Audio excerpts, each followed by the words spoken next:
Hello friends, उम्मीद करते हैं आप लोग अच्छे होंगे, अपनी तैयारी में लगे होंगे। जैसा कि हमने एमसीक्यू सीरीज़ शुरू किया था, तो प्राइमरी का पार्ट 1 का आज यूनिट 7 यानी कि पार्ट 1 का लास्ट यूनिट है। इसके बाद हम लोग part B, part C, part D देखेंगे। तो आज पार्ट ए का लास्ट यूनिट 7 है, जो कि है वेस्ट डिस्पोजल यानी अपशिष्ट निपटान। यानी कि इस टॉपिक से एग्ज़ाम में 102 प्रश्न जरूर ही आएंगे, तो इसलिए इसमें 30 प्रश्न है। इससे बाहर एग्जाम में आप लोग का नहीं पूछेगा, तो ये 30 प्रश्न आप लोग कर लेंगे और लास्ट में आप लोगों को कुछ हम बताएंगे। वीडियो को ध्यान से देखिएगा। चलिए शुरू करते हैं। आज का पहला प्रश्न ये है, मेरा आज का पहला प्रश्न है, अस्पताल के अपशिष्ट प्रबंधन के लिए कितने रंग के डिब्बे उपयोग होते हैं। देखिए, तो ये तो होते हैं 4, आपको लगा दिए हैं, पर इसमें याद करना है कौन कौन होते हैं। Red, blue, yellow, black. इसमें ग्रीन नहीं है, ध्यान देंगे, इसमें ग्रीन नहीं दिया गया है। तो अस्पताल के लिए केवल कितने हैं? 4 याद रखेंगे। कलर याद रखेंगे। ऑप्शन क्या हो जाएगा? सी। अगला प्रश्न देखेंगे, सेकंड नंबर है, बायोमेडिकल वेस्ट मैनेजमेंट के अंतर्गत पीले रंग के डिब्बे में कौन सा कचरा डाला जाता है। बहुत ही इंपॉर्टेंट प्रश्न है। पीले रंग के डब्बे में तो इसका होता है संक्रामक ड्रेसिंग। जो संक्रामक ड्रेसिंग वाला कपड़ा है उसे डालते हैं। अगला प्रश्न देखेंगे, 3 नंबर, सुई व धारदार वस्तुओं को किस कंटेनर में फेंका जाता है, बताएंगे। तो ये होता है white puncture proof. Puncture proof कहने का मतलब उसमें छेद ना हो, अगर छेद होगा तो गिर जाएगा, इसलिए ध्यान देंगे। अगला प्रश्न देखेंगे, ये है बायोमेडिकल वेस्ट मैनेजमेंट नियम भारत में कब लागू हुआ।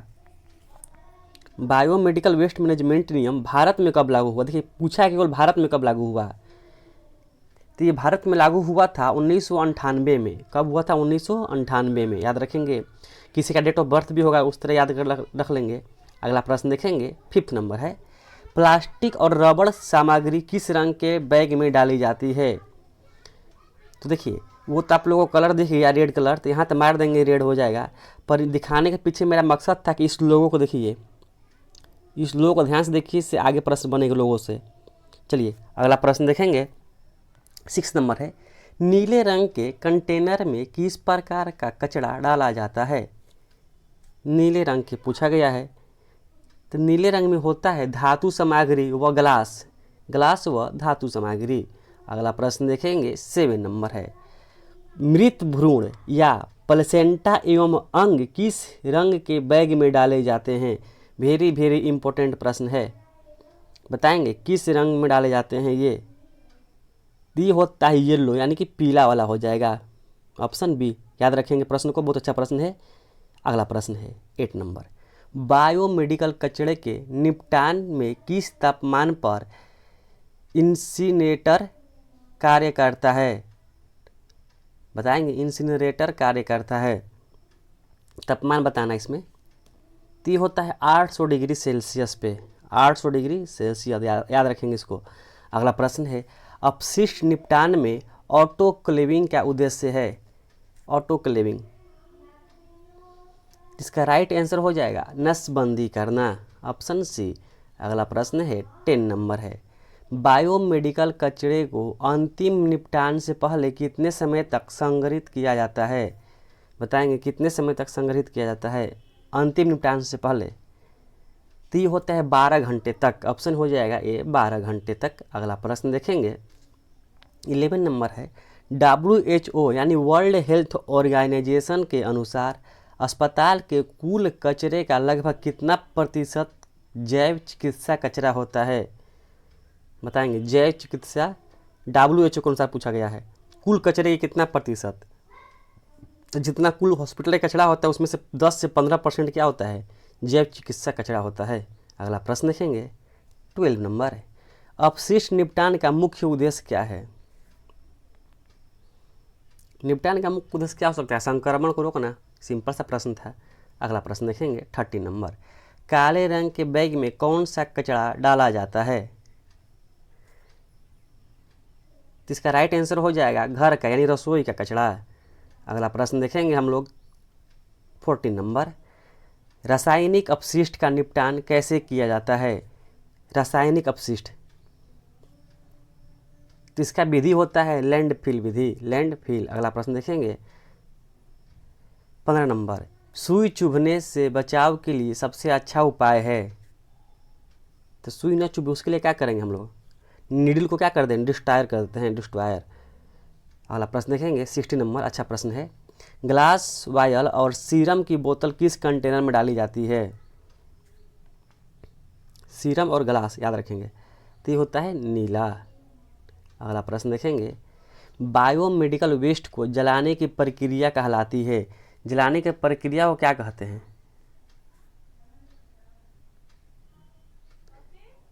इसका सही जवाब हो जाएगा इंसिनरेशन, ऑप्शन बी इंसिनरेशन। अगला प्रश्न देखेंगे 80 नंबर है।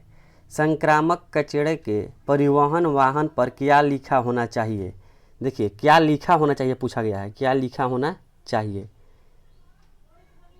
इस पे होता है बायो हैजर्ड का चिन्ह, अभी दिखाया था आपको चिन्ह हम, उस तरह का होता है बायो हैजर्ड का चिन्ह। अगला प्रश्न देखेंगे 19 नंबर, इंसिनरेशन में उत्पन्न राख व का निपटान कैसे किया जाता है। जो उसमें राख बचता है उसका निपटान कैसे किया जाता है पूछा गया है। इसका राइट आंसर होगा पानी में क्या करते हैं, उसको फेंक देते हैं। अगला प्रश्न होगा 20 नंबर, WHO का बायोमेडिकल वेस्ट मैनेजमेंट गाइडलाइन किस वर्ष संशोधित हुआ। तो ये किस वर्ष संशोधित हुआ है, संशोधित WHO का गाइडलाइन। तो हुआ था अभी 2016 में हुआ था, 2016 याद रखेंगे, इस डेट को याद रखेंगे 2016 को। अगला देखेंगे, सुई और सिरिंज के पुनः प्रयोग से कौन सी बीमारी फैल सकती है। अगर एक ही सिरिंज और सुई से किसी और को यूज करेंगे हम दूसरे में, तो कौन सा बीमारी फैल सकती है। बहुत अच्छा प्रश्न है। तो इसमें होता है हेपेटाइटिस बी हो सकता है, ऑप्शन बी हेपेटाइटिस बी। 22 नंबर प्रश्न देखेंगे, अपशिष्ट प्रबंधन का राष्ट्रीय कानून भारत में किस मंत्रालय का अंतर्गत है। वेरी वेरी इंपॉर्टेंट प्रश्न है और हमको लगता है कि 90% बच्चे इसमें गलत करके आएंगे। चलिए इसका आंसर आप लोग कमेंट करेंगे 22 का। इसका हो जाएगा, देखिए बहुत लोग बच्चे मारे होंगे क्योंकि स्वास्थ्य से रिलेटेड है, क्या मारे होंगे, स्वास्थ्य मंत्रालय, पर आंसर नहीं होगा। सही आंसर होगा पर्यावरण एवं वन्य मंत्रालय। आप लोग गलत होंगे, जितने लोग का आंसर गलत हुआ होगा वो लोग कमेंट करेंगे।